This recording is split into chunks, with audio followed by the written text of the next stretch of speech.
নাহমাদুহু ওয়া নুসাল্লি আলা রাসূলিহিল কারীম, আম্মা বা'দ। সম্মানিত দর্শকবৃন্দ, আমাদের সমাজে এমন অনেক মানুষ রয়েছেন যারা রোজা রাখা অবস্থায় মিথ্যা বলে, গীবত শিকায়ত করে, অন্যান্য গুনাহে লিপ্ত থাকে। তাদের ব্যাপারে রাসূল সাল্লাল্লাহু আলাইহি ওয়াসাল্লাম কি বলেছেন আমরা হযরত আবু হুরায়রা রাদিয়াল্লাহু আনহুর হাদিস থেকে জানতে পারব।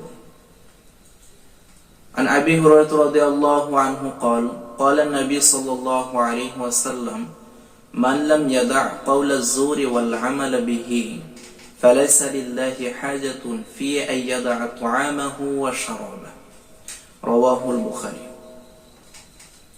নবী সাল্লাল্লাহু আলাইহি ওয়াসাল্লামের সাহাবী হযরত আবু হুরায়রা রাদিয়াল্লাহু আনহু থেকে বর্ণিত, তিনি বলেন, নবী সাল্লাল্লাহু আলাইহি ওয়াসাল্লাম বলেছেন, যে ব্যক্তি রোজা রেখে মিথ্যা এবং অনুরূপ পাপ কাজ বর্জন করতে পারল না, তবে তার শুধুমাত্র পানাহার পরিত্যাগ করাই আল্লাহ তাআলার কোনো প্রয়োজন নেই। বুখারী শরীফের হাদিস। সম্মানিত দর্শকবৃন্দ, দেখুন রাসূল সাল্লাল্লাহু আলাইহি ওয়াসাল্লাম স্পষ্ট ভাষায় বলতেছেন যে রোজা রাখে কিন্তু রোজা রাখা অবস্থায় মিথ্যা কথা বলে, অন্যান্য গুনাহে লিপ্ত থাকে, তাদের শুধুমাত্র পানাহারেই বর্জন করা হলো।